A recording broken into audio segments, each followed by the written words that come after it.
Counter to the Founding Fathers' vision of our nation's government, these cats have devolved into making a career of leeching off the taxpayers and then making our lives miserable in the process. These lifers aren't bound by the Constitution any longer, they say. The left side of the Lifer Party just shredded the Constitution, for the first time in our history refusing to hold a trial for an impeached member of our government.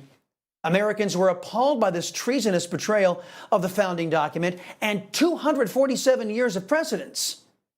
Instead of punishing the left side, the right side of the Lifer Party called for votes to reward the left with all of your money they ever wanted to achieve their cancerous agenda. Another listener suggested we call the new ruling party in Washington the Blue Comrades. I chuckled at that. Another said we should call the new Democrat-Republican uniparty the Republicrats. And another borrowed from an existing party, saying we should call America's new ruling class the CCP of America. Look, I understand the frustration, folks. The Democrats win, they get 100% of their agenda. If the GOP splits government, well, it's still 100% the Democrats' cancerous agenda.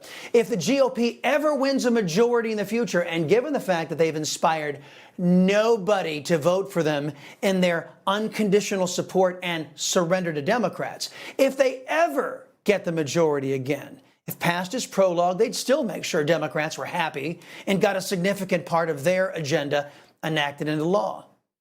The truth is the GOP leadership has given up on you, on America. They have decided rather than fighting totalitarianism, communism, and the destruction of the Constitution, they will partake in the destruction.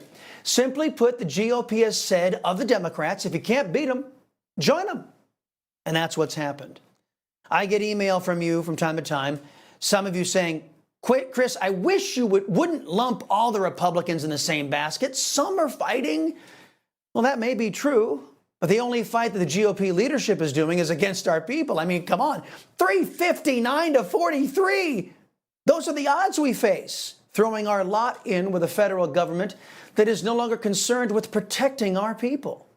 Oh, I know that many of you may be shocked to learn that Washington is no longer listening to our people. Many of you may be just waking up to the fact the two-party system is a total scam, and that Republicrats or CCP West, whatever you want to call the ruling class, they have decided to do what they want, when they want to do it, and they're going to force money out of your pocket to fund it all.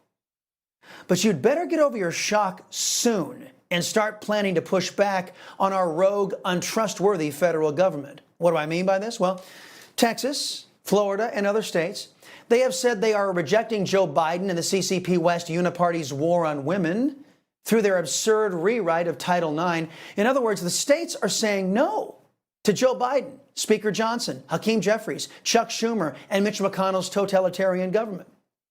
But there has to be a lot more done than this on the state level. Since the federal government now is lost to Americans, we must build up our defenses in the states. Start with your local towns and work up to your legislatures and then to your governors. In Texas, we've already begun culling useless, backstabbing, enabling, pro-Democrat Republicans from the ranks of our government. You should do the same in your state. Don't let your state devolve into Washington's one-party rule dynamic. You should get active in bolstering your state's defenses because very soon the Republicrats will be coming for you. And when they do, they must be reminded that it was the states that created the federal government, not the other way around. Under what used to be Republicans and Democrats, Washington has grown beyond the consent of the governed. In so doing, they have assumed a dictatorial posture over our people. With the events of these last few months, we've had it confirmed that the uniparty isn't listening to us, doesn't feel bound by the rules, laws, or the Constitution, and is hell-bent on exerting control over the United States population.